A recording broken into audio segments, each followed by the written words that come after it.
இராக கேதோ தோஷ பரிகாரங்கள பத்தி இன்னைக்கு நாம சட்டுன்னு பார்க்க போறோம். இப்போ ராகு-கேது தோஷம்னு சொன்ன உடனே நம்ம எல்லாருக்கும் ஞாபகம் வர்றது காளஹஸ்தி தான் இல்லையா? ஆனா அங்க போறது மட்டுமே எல்லாருக்குமான ஒரே தீர்வா? முதல்ல ஒரு விஷயத்த நம்ம தெளிவா புரிஞ்சுக்கணும். காளஹஸ்தி எல்லாருக்கும் ஒரே மாதிரி பலன் தராது. பாருங்க, அங்க பரிகாரம் செய்யற 10 பேர்ல ஒரு 3 பேருக்கு தான் உடனடி தீர்வு கிடைக்குதுன்னு சொல்றாங்க. அதனால காளஹஸ்தி மட்டுமே ஒரே தீர்வுங்கிற எண்ணம் சரியில்ல. அப்போ சரியான பரிகாரம் எது? அதுதான் நம்மளோட 2வது பாயிண்ட். உங்களுக்கான சரியான பரிகாரம் அப்படிங்கிறது முழுக்க முழுக்க உங்க ஜாதகத்தை பொறுத்தது. உங்க ஜாதகத்துல ராகு கேது எங்க இருக்காங்க, இப்போ உங்களுக்கு என்ன தசாபுத்தி நடக்குது, இதையெல்லாம் வச்சுதான் பரிகார ஸ்தலமே மாறும்.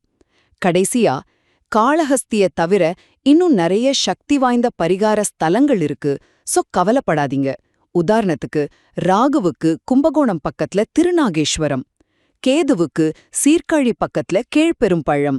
இது மட்டுமில்லாம திருப்பாம்புரம், காஞ்சிபுரம் மகாலேஸ்வரர் கோயில், நாகர்கோவில் நாகராஜா கோயில்னு முக்கியமான இடங்களும் இருக்கு.